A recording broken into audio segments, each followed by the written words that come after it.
구축이 오기 전에 내 코에 염증이 진행이 되고 있느냐 아니냐를 먼저 잘 알아봐야 되는 건데, 사실 염증이 진행되는 증상은 여러 가지가 있기 때문에 여러분들이 보고 판단하기는 조금 어려울 수 있습니다. 제가 대표적으로 말씀드리면,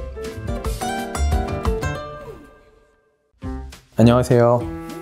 루브르 성형외과 대표원장 윤성원입니다. 오늘은 코 성형 후 발생하는 여러 가지 부작용들이 있는데, 그 중에서 가장 심각하고 여러분들이 가장 걱정하시는 염증과 구축에 대해서 이야기를 해보도록 하겠습니다. 보통 실리콘을 넣기 싫다라고 하시는 분들이 실리콘 자체가 내 몸에 맞지 않아서 과민 반응으로 인해서 구축이 온다라고 생각을 하시는 경우가 있는데, 근본적인 원인은 세균 감염 때문이다 라고 이야기를 해볼 수가 있겠습니다. 사실 자가 조직을 사용한다고 해서 염증이 100% 안 오고, 인공 조직을 사용한다고 해서 염증이 무조건 온다라는 것은 잘못된 생각입니다.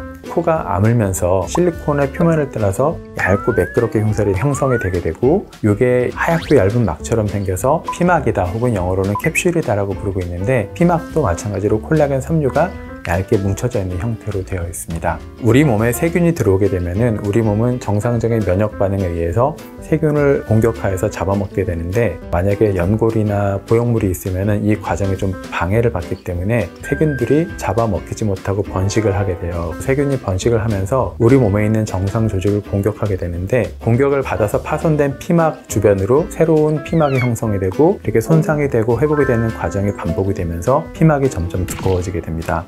섬유 조직은 두꺼워지면 서로 뭉치려는 경향이 있기 때문에 그때 발생하는 게 구축이라고 볼 수 있겠습니다. 여기서 구별을 해야 되는 것은, 염증과 구축은 똑같은 건 아니고 염증이 선행이 되고 구축이 온다라는 점인데, 따라서 우리는 구축이 오기 전에 내 코에 염증이 진행이 되고 있느냐 아니냐를 먼저 잘 알아봐야 되는 건데, 제가 대표적으로 말씀드리면, 보통 수술하거나 하게 되면은 코가 부었다가 천천히 빠지게 되는데, 어느 날 내 코가 갑자기 확 부어 있다, 그러면은 요거는 염증을 의심할 수 있는 가장 강력한 증거가 될 수가 있겠습니다. 하지만은 부기가 없이도 염증이 오는 경우도 있기 때문에, 코가 좀 빨개진다든지 통증이 있다든지 코가 좀 쪼이는 느낌이 든다든지 그냥 정상적으로도 발생할 수 있는 증상들인데, 이 증상이 발생했을 때 여러분들이 이게 염증인지 아닌지 자체적으로 판단하기는 사실은 상당히 어렵습니다. 그래서 뭔가 의심되는 증상이 발생한다면 반드시 수술하셨던 병원 혹은 근처 병원이라도 내원하셔서 검사를 받아보고 진단을 받아보실 것을 추천드리겠습니다. 염증을 방치하게 되면은 점차 구축이 오면서 코 모양이 망가지기 때문에 염증이 왔을 때 치료를 하는 것이 중요한데요. 사실 대부분의 염증은 제 경험상 대략 한 90% 정도는 초반에 항생제 치료를 적당히 하면은 잘 치료가 되기 때문에 너무 겁먹지 마시고 병원에서 이끄는 대로 항생제를 경구 투여 혹은 주사 치료를 통해서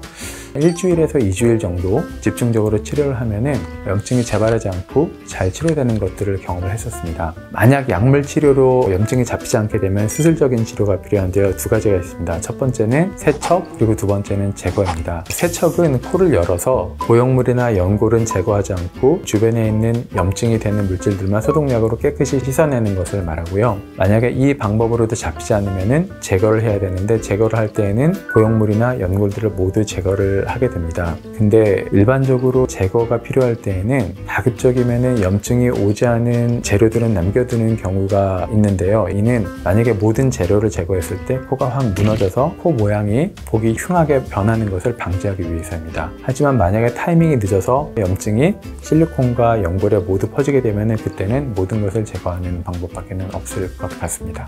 보형물과 연골을 모두 제거한 후에 코를 다시 원상복귀 시키기 위해서 재수술이 필요한데요.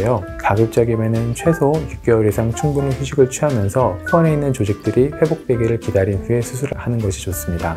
구축이 생기기 이전에 그것을 예방하는 것이 중요한데, 당연히 의사인 제가 수술을 할 때 코에 균이 들어가지 않도록 최대한 깔끔하고 신속하게 수술을 하는 것이 중요하다고 말씀드릴 수 있겠고요. 그 다음에 사실 수술이 끝난 후에는 정상적인 방법으로 코 안에 균이 들어가는 것은 불가능한데, 코에 필러를 맞는다거나 보톡스를 맞으면서 바늘로 찌르게 됐을 때, 혹은 코 주변에 흉살이 생겨서 흉살 주사를 맞는 경우도 흔히 있는데요. 그 바늘을 타고 코에 균이 들어갈 수가 있습니다. 그 다음에 또 하나는 코에 외상이 생겼을 경우에는 있는데 내가 코를 뭐 어디 부딪혔다든가 코피가 난다거나 하는 경우가 있을 수가 있는데 그 상처를 통해서 코 안으로 균이 유입될 수가 있기 때문에 가급적이면은 코 수술 후에는 어디 크게 충격을 받거나 상처가 나지 않도록 조심해 주는 게 필요할 수 있겠습니다. 또 하나는 코 안의 세척인데요. 수술 후에는 코 안에 뭐 식염수를 세척을 하신다거나 면봉으로 세척을 하실 때에도 너무 세게 하지 마시고 젖은 면봉으로 살살 부드럽게 문질러서 코 안에 상처가 나지 않도록 설명을 드리고 있는데 그런 부분들을 주의하셨으면 좋겠습니다.